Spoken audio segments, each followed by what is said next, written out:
The little key lay on a dusty wooden floor, feeling more alone than it had ever felt before. All around it, stretching as far as its little keyhole eyes could see, was a very long, very quiet hallway. And lining this hallway on both sides were doors. Big doors, small doors, red doors, blue doors, old creaky doors, and new shiny ones. This was the Hallway of Unopened Doors, a place of endless possibilities and, for one small key, endless confusion. You see, this little key had a very important job, but it had forgotten what it was. It had forgotten which of these many, many doors it was meant to open. It had forgotten its one true lock.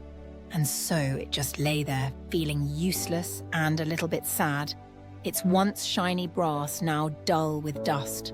A soft sliver of light fell from a faraway window, making the little key's metal feel just the tiniest bit warm. It was this small kindness from the sun that gave the key a thought. A very small, very brave thought. What if it didn't just lie there? What if it tried to find its lock? It didn't know where to start, but the thought of staying lost forever felt much worse than the thought of trying. And so, with a determined little wiggle, the key pushed itself up onto its bow, which was shaped like a tiny, elegant heart. It stood there, wobbling slightly, and looked down the long, long hallway. The journey would be big, but its new hope was even bigger. The first door the key came to was a grand, towering thing made of dark, dark wood. It looked important and serious. The little key, feeling hopeful, pushed its serrated edge into the lock.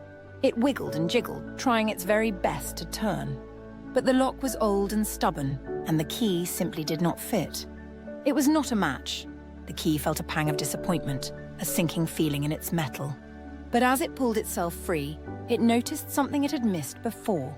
By trying, it had polished a little spot on the door, making the rich wood gleam. The key hadn't opened the door, but it had made it a little more beautiful. That was its first lesson. Trying, even if you don't succeed, can still do something good. So the little key continued on its way, moving a little easier now.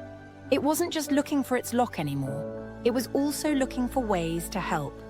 The next door was not grand at all. It was small and painted a cheerful sunny yellow, but it looked very sad indeed. A big, fuzzy spider was crying quiet tears because it was stuck on the wrong side, desperately wanting to get back to its web on the other side. The little key felt a deep urge to help. It pushed itself into the lock of the sunny yellow door. It twisted one way, then the other. It did not fit. This was not its lock either. But the key did not give up. It noticed a tiny dusty window next to the door, latched shut from the inside. The key used its strong, sturdy bow to push and nudge at the tiny latch through a crack. It was hard work. It pushed and pushed until its metal felt warm with effort. Finally, with a soft click, the latch moved. The little window swung open, just wide enough for the grateful spider to scurry through, waving a happy leg in thanks before disappearing inside. The key hadn't opened its door, but it had opened a way. Its second lesson was even clearer. Helping others on your journey feels even better than helping yourself.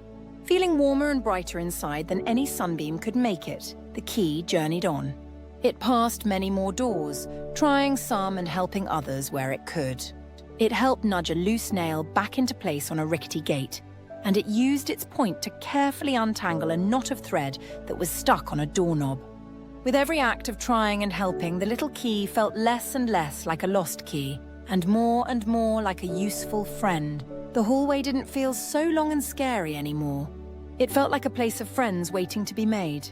Then the key came to the very last door at the very end of the hallway. This door was different. It wasn't locked at all. It was ever so slightly ajar, and a warm golden light spilled out from the crack, smelling of honey and old books. The little key's heart, or where its heart would be if it had one, beat with a hopeful rhythm. Could this be it? Was this where it belonged? It pushed gently against the door and it swung open without a sound. The room inside was not a grand treasure room. There was no chest of gold or jewels. Instead, it was a cozy, wonderful workshop. On the walls hung key rings of every size, and on a soft velvet cushion sat a kind-looking locksmith who looked up with warm, twinkling eyes. The locksmith saw the little key sitting on the threshold and smiled a gentle, knowing smile. He understood its journey without a single word being spoken. The locksmith gently picked up the little key. He did not put it to a lock. Instead, he took a soft cloth and polished it until its brass shone more brightly than it ever had before, reflecting the warm light of the room. He showed the key its own reflection, and for the first time the key saw itself not as lost or useless, but as strong, helpful, and beautiful. The locksmith then placed the key on a special keyring all its own, a place of honor. This keyring, he explained in a soft, rumbly voice that the key felt more than heard, was not for a single lock. It was the keyring of valiant trying. It was for a key who was brave enough to journey, kind enough to help others, and smart enough to learn that the true magic was never in the lock it sought, but in the key it had become along the way. The little key didn't need to find one lock anymore. It understood now that its purpose was so much bigger and more wonderful.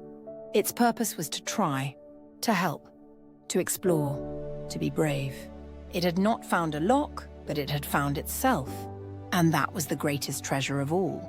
The Hallway of Doors was no longer a place of being lost, but a playground of possibilities. And the little key couldn't wait to continue its journey, not to find an end, but to enjoy every single moment of the beautiful, trying, helping path ahead. What do you think the little key will help next? Perhaps it will find a treasure map that needs unrolling, or a music box that needs winding. What kind of adventure will we have next? Will we learn about being a good friend? Or perhaps about being patient? Join us next time to find out on our next great journey. Moral: the journey itself, with its lessons, friendships, and acts of courage and kindness, is its own greatest reward.